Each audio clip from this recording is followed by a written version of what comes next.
You know the feeling when you arrive at the cruise terminal and you see that line? Yeah, the one that's really long and it's not the way you want to start your cruise. If you've never cruised before, it's kind of like going to the airport and then seeing a giant line to check your luggage in. It doesn't matter how excited you are for any cruise or any vacation, nobody wants to start their vacation that way. But yeah, I basically skipped that line. I've learned that there's a way around it. I'm not talking about sweet perks, I'm not talking about pinnacle status, and I'm definitely not talking about paying extra for the key. There's one thing I do on every cruise that really lets me get to the ship ridiculously fast, sometimes in under 10 minutes from curb to gangway. And today, I want to explain it to you so you can take advantage of it too. There's no reason to wait in the regular line when there's an express line that'll get you on board, drink in hand, before other people are even through the whole process. The one thing I use on every cruise, it's called express boarding. And no, it's not magical or by chance that you actually get it. It's actually really easy to get every single time. Now, Royal Caribbean, I don't think really explains it very well, but it's not really some flashy add-on to buy. It's really an incentive to make you do what you should be doing at home to speed everything up in the cruise terminal. Because when you get to the cruise terminal, there are usually three lines: the regular line, the suites line, and the express boarding line. There are essentially just four things you must do, and you must do them before the cruise begins. In fact, you must do them up to the day before the cruise begins. And it all must be done in the Royal Caribbean app. So number one, scan your passport. You don't enter your information manually. You must use the scanner feature in the app in order to scan your passport. Number two, you have to enter all your personal information and contact information. Don't leave any sections empty. Number three, take a selfie photo and upload it for everybody in your group. And finally, and this is the most important one, 24 hours before your cruise begins, you need to complete the health questionnaire and submit it for everybody. If you do all four of those things, when you submit the health questionnaire, boom, you should see the express boarding option in your set sail pass. Not only is doing all these things going to get you the express boarding line, but also it's going to let you bypass doing the exact same things in the cruise terminal. Because if you don't do these things, you're going to do the same thing, be standing at a counter, handing over your passport, having someone else take your photo, someone else butchering the spelling of your last name, and asking you the same health questionnaires.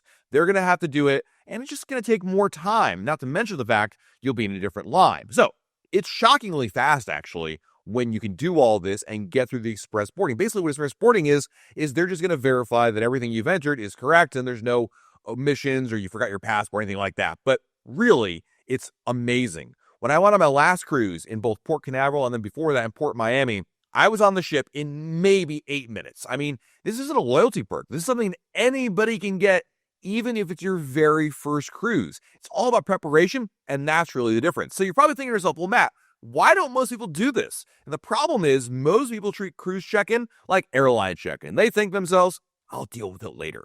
But cruise check-in opens 45 days before sailing, and the earliest check-in times certainly go fast. So if you wait even a few days, you might end up with a 1:30 or 2 o'clock check-in time. Now, I often said before in other videos that check-in times really aren't enforced anymore. But really, the reason why most people don't take advantage of express boarding is that they don't do all the things. They do some of the things, right? Look at the check-in time, but they don't scan their passport. They don't do things in the app. They use the website, or they completely don't do it at all and they're just lazy. I mean, that's also another possibility of it.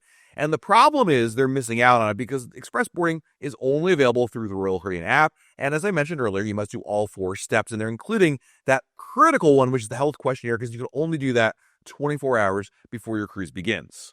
But I really think the advantage of express boarding is really the mental satisfaction. I mean, I don't know about you guys, but like anytime I can bypass a line and go in a shorter line, I am all about that, right? When you're on the highway and you get through the express lane and you pass all those other cars stuck in traffic, you feel like $1,000,000. The same is true when you're going through the express boarding line and you're able to get through the whole check-in process. I mean, at its worst, if you did absolutely nothing, showed up at the cruise terminal with nothing pre-planned, I mean, it's not going to take you that long to get through it. It's just going to waste time. I don't want to waste my time. I want to get on the ship because when you get to the cruise terminal, the first thing you're thinking of is, holy moly, my vacation is here. I just want to get on board. Not to mention the fact when you get on board earlier, it allows you certain benefits like fewer crowds. The staff is fresh on board. The Windjammer buffet is far less crowded. It really makes a difference if you can get there before, the real crowds descend after about 12 or so. So what express boarding really looks like is pretty simple. When you get to the cruise terminal, and this is true certainly of all cruise terminals in the United States, obviously outside of there, it might have some discrepancies,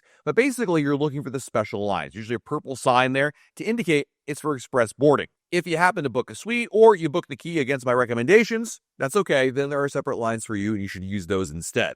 The security check-in, which is the next thing, is exactly the same whether you have express boarding or not. What really changes is when you get to the check-in area beyond security. And there's usually a separate line for folks with express boarding. And what they're really going to do is just verify that everything is supposed to be what it is. Again, your passport is present and that everything you filled out is correct and still accurate. And then you're off to the races. That's it. There's nothing else you need to do. No other photos to take, anything to fill out. It's really easy. The only thing you might mess up is if you really butchered your selfie photo. That's really important to, when you're at home, take a photo in front of a blank wall. Don't take it like on the bus or something like that.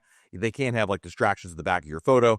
As long as you don't have that, you should be pretty good. So now that you know how to use express boarding, I also wanted to highlight some ways that people really do get slowed down on boarding day with mistakes they make. I mean, these are somewhat common. Some are very common. Some are just like crazy rare, but they can occur. Like number one, bring the wrong documents. Yes, you must bring your passport and or birth certificate with you, depending on where you're sailing from in your country of residency. We won't go into that whole in this video, but the bottom line is you must bring your travel documents with you and make sure everything matches your name on the reservation to what the travel documents are. Obviously, if you recently had a name change because of a wedding or a divorce, that'd be something to think about. Speaking of that, having either your passports, your birth certificates, or even your set sail pass in your checked luggage is probably one of the biggest mistakes that will slow everything down. When you get to the cruise terminal, you can give the porters your luggage, which I think is a great thing. It's complimentary, it's about $1 or $2, which is well worth it. The thing is, don't give them your bags only to realize later on your passport and other travel documents are in that bag. Those bags will be delivered to your cabin a little bit later on, but you won't have access to them as they're being delivered. It's kind of like checking your luggage at the airport, same basic idea. Another really common boarding day mistake is they don't have the boarding pass ready. Like, I don't actually ever print mine out. I think I stopped printing out my boarding passes in 2022. But here's the situation. They have it in the Royal Caribbean app, so they're like, okay, we're cool. They get to the terminal and the app isn't working. The Wi-Fi isn't working for whatever reason, right? Don't rely on it. My suggestion is after you get your set sail pass with that nice express boarding symbol on it, add it to your wallet so that way you have easy access to it. If nothing else, you can also take a screenshot of your set sail pass. That works as well. The thing that really slows people down is when they can't access or pull up the set sail pass as quickly as they thought and they run into problems. I mentioned how useful the porters are. And quite frankly, I don't understand people that bring their heavy, giant suitcases with them on embarkation day and then lug it around. I'm not talking about the people who check in at 2 o'clock.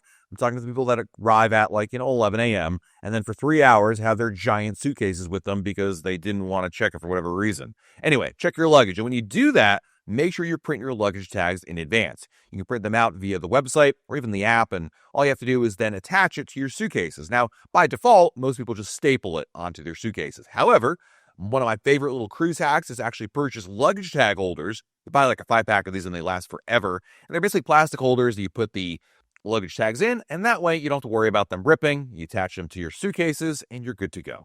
And my last tip to help speed up embarkation day and boarding and check-in and all that is if you're driving a car, here's what you want to do. First, drop off your luggage and everybody in your car at the cruise terminal. So pull up to the curb, drop everybody off, drop all your belongings off. At this point, you should have just your car and yourself. Then go park the car. This just makes it so much easier because that way you don't have to lug all your luggage into elevators, downstairs, and all around the cruise terminal as you're trying to get to those porters. It's a lot simpler and easier to drop everybody and your luggage off first, then park your car. Hopefully, these tips will help you have a better experience in terms of being able to get on your cruise ship sooner and take advantage of the express boarding, which honestly is an easy, free thing anybody can do. You just need to know the steps involved. While you're down below our video, hit our like button, subscribe to our channel, and turn on notifications. That way YouTube lets you know a brand new video to share. This has been Matt from RoyalCaribbeanBlog.com, and we'll talk again real soon.